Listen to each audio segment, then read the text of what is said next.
You're a defender of liberty. Is there any drug you would not legalize under your administration if you were in power?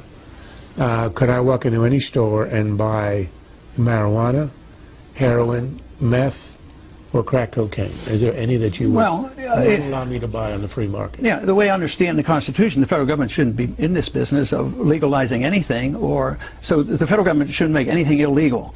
But the states have this authority to do it. I mean, the federal government tried to make alcohol illegal, and prohibition doesn't work very well. Meth and alcohol aren't exactly equivalent. Well, yeah, I know, but if you compare it to marijuana, alcohol kills a lot more people than marijuana. I agree, but my position is, to answer your question, my position is the federal government should butt out because they've only been involved in about 100 years and they've sort of messed up. Okay. We've spent over $1 trillion on the war on drugs, hasn't done a bit of good. The states still have prerogatives on alcohol. They have it, and they can protect children and do all these things. So yes, there's a way. It's not like when you legalize something, you endorse something. It's just dealing with it in a different manner. So the states would still have a prerogative on dealing with it.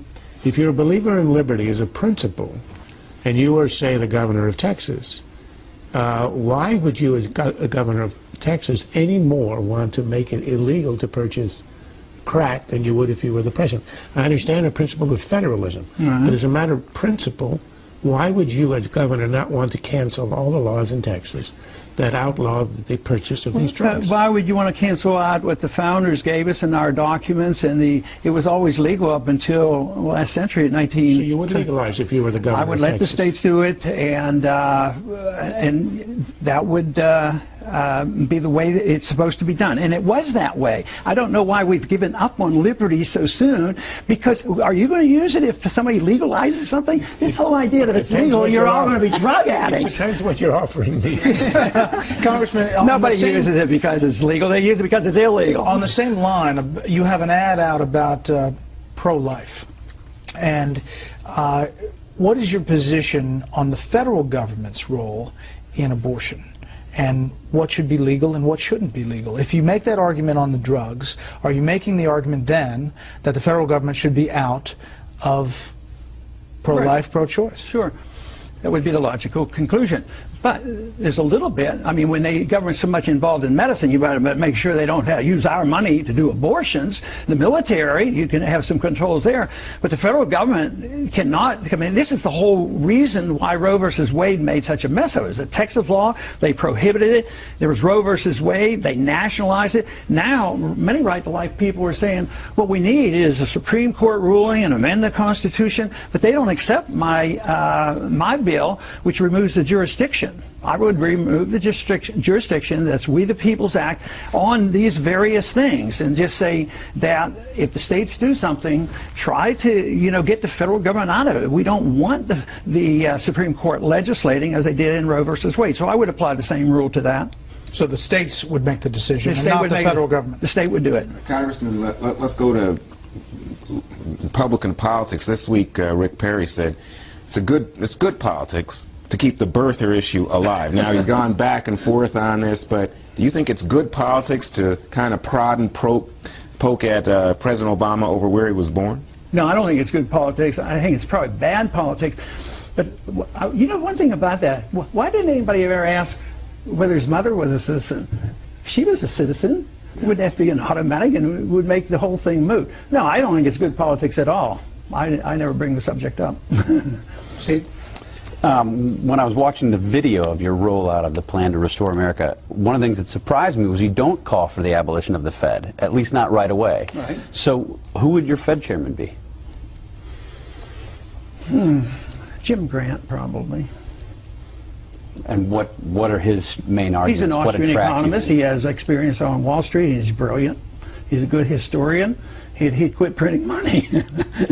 No, I don't call for the abolishment, but almost all the things that I have done and proposed, like in medicine, I want medical savings accounts, I want a transition, I want freedom of choice schools, just make sure we never make it illegal, that we can't have homeschooling and private schooling, and just legalize competition. In money, the bill that I have is to legalize choice, take off taxes, sales taxes and capital gain tax on money, which is gold and silver, because that is, the Constitution still says gold and silver is legal tender.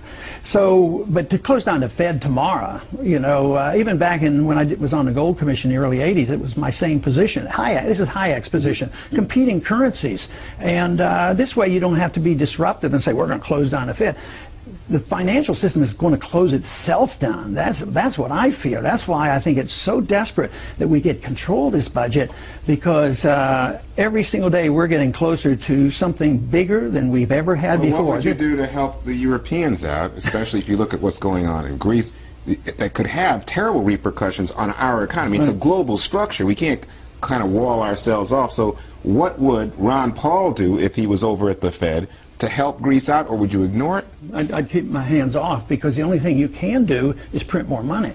See, it looks like our economy was saved by the bailouts and the Fed creating $15 trillion and sending $5 trillion overseas. Sure, it temporized it, but it's also ushering in an age of inflation, and it's perpetuated There's that. no inflation. Oh, it's 9% right now. If you use the old CPI, it's 9%. And even our own government admits it is over 3 today. It's tiny. Come on. Talk to this consumer. Do you go shopping? Congressman, if you're okay for a couple more questions, I know we're at 7:15. If you're okay, Mans of South Carolina wants to know who your VP pick would be. I'm going to win the nomination first before I pick him. Matt Simon would like to know how President Paul would immediately stimulate the economy. Immediately. Well, since I want the troops home, and I can do that as president, you bring the troops home from Korea and all these places, have them spend all that money here. And that would be a little boost until we iron out our foreign policy, but bring the troops home and let them spend their money, and send a signal that all the regulations written and all the executive orders that compounded our problems in the financial sector, the president can do a lot to change that. We're over-regulated and over-taxed. You need Congress to get the taxes back in order, but you need to send a signal. We're going to live within our means. We're going to have sound money. We're going to shrink the size of the Federal Register, and we'll go back to sanity and have our Constitution back someday. Jeff says, what about the fair tax? Where do you stand? I probably would vote for, I'm not a co-sponsor, the fair tax is the sales tax, and I don't think it's completely fair. It's not fair to retired people, and it's not fair to, it's a regressive tax. I think the poor, you know, get stuck with that. What would your tax plan be? 0, 0, 0. I mean, I would like to get rid of the income tax and the corporate tax and shrink the size of government. And we only have had an income tax since 1913. So wait. Anything 0, 0, 0. You mean to tell me? Yeah, I know. But what is the real President Paul going to do on taxes? I'd do anything I can to lower them. Anything and everything, tax is a burden. But the reason I don't emphasize that as much, and I'm not on any bills, is spending is the tax. Spending takes the money out of the community, then they tax us, then they borrow it, and then they print it. And it all goes back and destroys the economy, pushes the prices up for the poor, and the poor suffer more than the rich. The characteristic of the destruction of a currency, we're about 98% devaluation since the Fed came in. When you destroy a currency, and this comes from Austrian economics, that there's a transfer of wealth from the middle class to the wealthy. And this is why the Wall Streeters are right, but I'm not sure the occupiers understand this. But this is always the case. And then they get the control and the power, they get the bailouts. But what happens to the middle class? They lose their jobs and they lose their houses.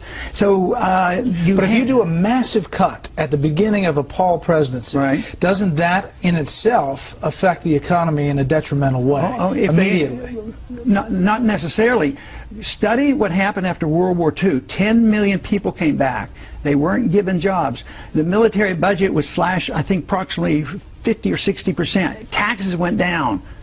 And all of a sudden, jobs became available again. But they didn't have to worry about 10 million people. Where were they going to go? And I'm not even advocating that. You know, it's going to be through attrition. My program gets rid of people through attrition, and it won't be overnight, just as the Federal Reserve is through attrition and through gradual changes. Charles, last one.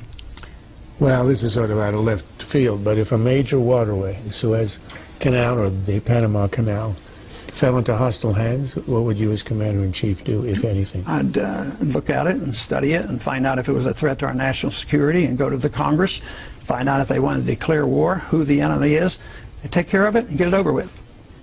Clive in Ireland, Dr. Paul has delivered 4,000 babies. Is that harder than politics? It's, well, I better not say what I was going to say. It's messier? Was that what you're going to say? I mean, it's a lot more enjoyable than being grilled. You know, medicine is wonderful, and delivering babies was wonderful. And as my wife always said, you know, OB doctor is one of the few doctors that gives you something. A lot of times, a doctor can only give you your health back. There was something very wonderful about it, and I loved it. Like I said, they didn't usually give me too much grief. Those babies were glad to get out. Do you need to win Iowa? Where do you need to finish? In the top. I would be disappointed with third, but I should be. I mean, if I come in third, I'm still alive, but I think I better do first or second in a couple of those. I have to do well in January. Okay. Congressman Paul, thank you very much for the time.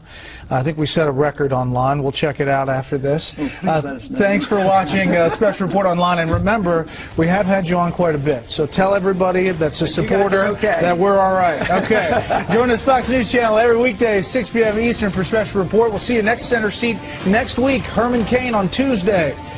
Control Room. See you later.